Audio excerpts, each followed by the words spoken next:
Olá, a partir de agora você é nosso convidado a acompanhar uma conversa com o senador Roberto Muniz. E o nosso tema, reforma política.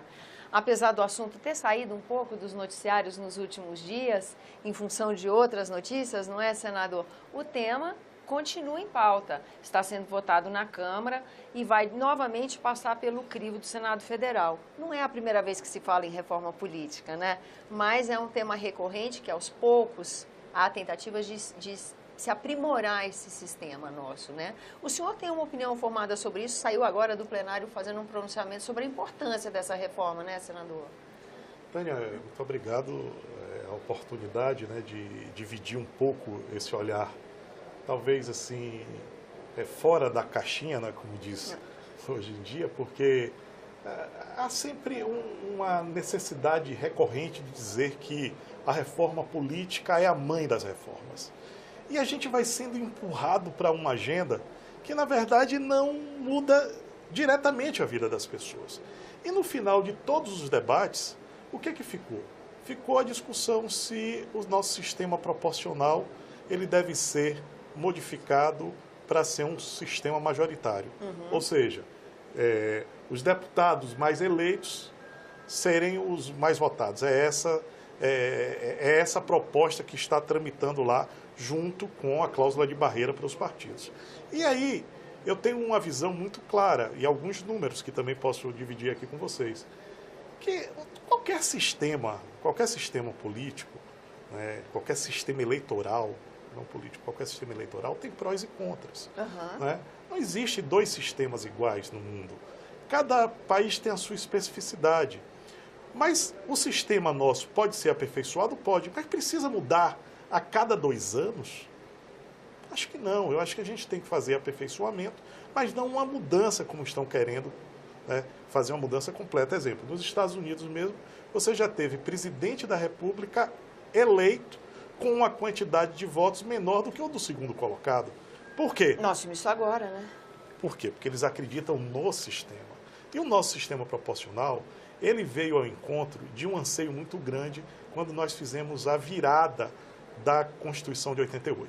Até a Constituição de 88, a gente, na ditadura, né, tínhamos apenas 2 partidos. Isso. O MDB e a Arena. Então, o que foi que a Constituição nos deu no artigo 17? A possibilidade de criar novos partidos políticos. Isso porque, só fazendo parênteses, a gente só tinha 2. Só tinha 2. Não havia a possibilidade de ter outros funcionavam em clandestinidade. Clandestinidade. Né? Então, no intuito de trazer mais representatividade a essa matiz ideológica, ampliar esse olhar ideológico, a gente abriu a possibilidade, né, a Constituição, de nós podermos formar quantos partidos quisessem. E assim foi feito. Né? Nós temos mais de 50 partidos no Brasil. Sim. E aí a gente gerou um problema.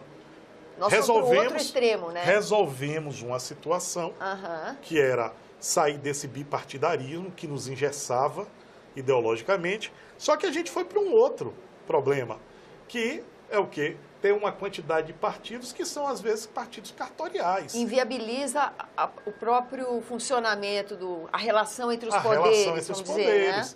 Não, e também cria partidos que não são orgânicos, Sim. Partidos que não têm representatividade, mas que têm o quê? Um dono, alguém que se apodera daquele partido e usa aquele tempo de televisão ou a sigla partidária para fazer negociatas. Ou seja, foi descolando as siglas partidárias de uma plataforma ideológica, um conjunto de propostas. Isso. Né? E aí o que foi? Em 2005, tentando corrigir isso, o Congresso Nacional votou uma lei onde criava a cláusula de barreira.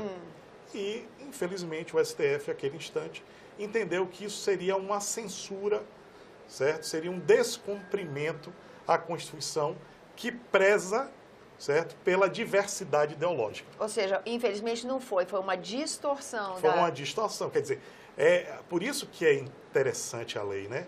Quando ela quer ser, para modificar alguma coisa, ela pode ter um contorcionismo, né, que faz com que um projeto dessa dimensão e com foco de diminuir a quantidade de partidos, foi interpretado como um cerceamento, né, um cerceamento ideológico. Hoje, já estamos sob a égide da mesma Constituição, certo? Mas hoje já há um entendimento diferente, que na verdade houve uma pulverização de partidos e isso criou dificuldades, como você falou, até para você construir na atualidade, né, o presidencialismo de coalizão. São muitos partidos, muitos representantes, isso estabelece uma falta de unidade ou uma capacidade para que o poder, né, o poder do governo executivo, o poder executivo, possa se relacionar com uma quantidade de líderes que sejam assim mais programaticamente parecidos. Eu acho que a ideia da cláusula de barreira nos traz essa possibilidade de a gente ter menos partidos e, com isso, ter mais convergência ideológica. Então, em vez de a gente ficar mudando o sistema, eu sou a favor que se aprimore. A cláusula de barreira aprimora, diminui a quantidade de partidos, e aí eu levantei no plenário a necessidade de votar uma PEC, a PEC 45, que é da minha autoria, que faz com que todas as eleições gerais se dê no mesmo dia, sejam eleições gerais. As eleições de vereador a presidente da República ser no mesmo dia. Por que isso? Porque nós temos um sistema eleitoral já instalado através das máquinas, né? Onde isso facilita a gente poder sonhar em algum dia eleger do vereador ao presidente da República no mesmo dia. Ou seja, o que é que nós ganharíamos com isso? Nós teríamos eleições de 4 em 4 anos e não mais de 2 em 2 anos. Essas eleições de 4 em 4 anos tornariam o sistema mais barato. Então, estão tentando criar aí um fundo eleitoral de 3 bilhões e meio, onde nós já temos um fundo partidário que fica à disposição dos partidos de R$1 bilhão por ano. Ou seja, daria certinho. No fim dos 4 anos, os partidos políticos teriam 4 bilhões de reais durante esses 4 anos. Cumpriria o objetivo, né, que foi de criar 3 bilhões e meio para o fundo eleitoral. Outra coisa, nós iríamos acabar com essa eleição de 2 em 2 anos, isso ia facilitar o planejamento do Estado brasileiro. O que é que acontece hoje? Você se elege prefeita, imagina, Tânia, você se elege prefeita, esse ano você começa o seu governo, você está sob ainda o orçamento colocado do gestor anterior, você só vai ter a possibilidade de ter o seu olhar sobre o orçamento para dar a sua visão da política pública que você negociou com a sociedade através do seu programa de governo no segundo ano. Ao você propor o segundo ano, você já está no mesmo momento em que os governadores e o presidente da República e os deputados federais e parte do Senado estaria mudando. Você já vai pegar um novo orçamento. Uma nova Câmara, uma nova Assembleia Legislativa. Então, esse descasamento do planejamento do Estado brasileiro... atrapalha a implementação de política pública? Custa muito caro. Porque eu, como senador, posso entender que a saúde e a educação é prioritária e amanhã, certo? O governante que vem pode entender que é importante fazer mais estradas. Então, esse descasamento entre a política pública municipal e a política pública estadual e federal, isso cria um sério problema de custo para você fazer o planejamento. A outra questão é que... gera problema de gestão, então? Muito grande, muito grande. Você tem políticas inacabadas, sim, né? Então, sim. Você investe como prefeito, eu fui prefeito, você investe... Olha, o governo disse que tem que fazer creche, o governo federal tem um programa para construir creche. Você faz o projeto, quando você dá a entrada, o governante mudou e a prioridade já não é mais creche, já virou UPA. A política pública não se mantém, né? Isso. Então, você perde um pouco dessa visão de médio e longo prazo. Então, a questão que eu queria, que eu proponho como solução, seria a manutenção, certo, da proporcionalidade com a cláusula de barreira. A possibilidade de ter eleições gerais. Isso criaria já uma solução para o financiamento da campanha. Nós teríamos a verticalização natural, né, dos processos políticos, porque aí as alianças que fossem feitas a nível nacional seriam mais coerentes, né? Seriam replicadas também no município, ou seja, evitar aquela questão de PT e PSDB, eles são... É que as regionalidades, né? Eles são divergentes no plano nacional, mas quando chega no município, eles tendem a fazer uma aliança. Com eleições simultâneas, dificilmente essas alianças espúrias ideologicamente aconteceria. Entendi. Senador, eu vou arriscar aqui, vamos estourar um pouquinho o tempo, mas gostaria de perguntar para o senhor o seguinte, como é que faz para emparelhar, vamos dizer assim, para um marco zero, para começar todo mundo a ter essa eleição? Olha, visite o site do Senado e veja a PEC 45 que está em tramitação. Mas a gente teria... Esse é um serviço importante.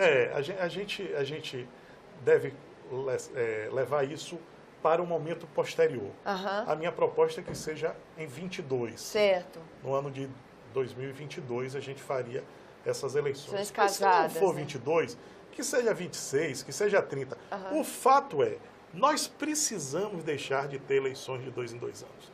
Nós já temos instrumentos suficientes, né, políticos, que nos impõem um olhar com mais responsabilidade para as questões da gestão pública.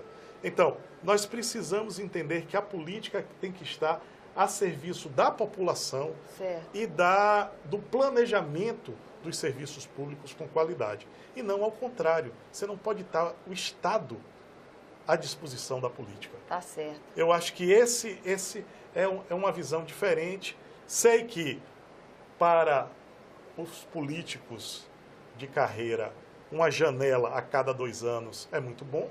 Ele perde para deputado, vai ser prefeito. Nós tivemos mais de 40 deputados e senadores que deixaram os seus mandatos para ser candidatos a governador, a prefeitos. Então, você tem uma movimentação sempre muito grande.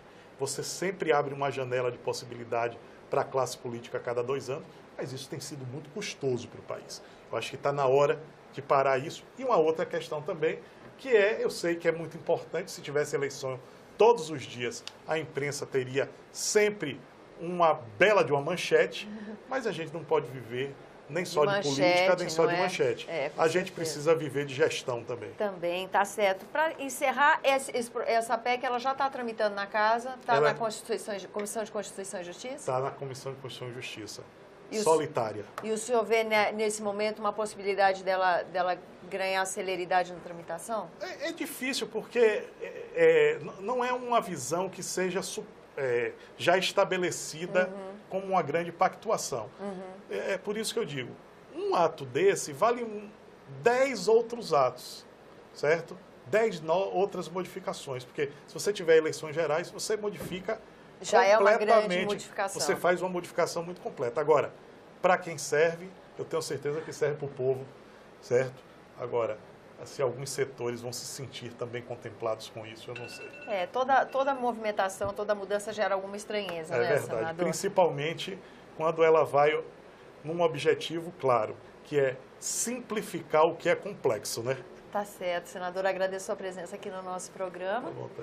Agradeço também a você que nos acompanha, lembrando que esse é o programa Argumento e que você é o nosso convidado a fazer sugestões e críticas ao trabalho da TV Senado pelo 0800 61 2211, ligação gratuita. Eu lembro ainda que é possível você rever esse e outros dos nossos programas por endereço eletrônico senado.leg.br/TV.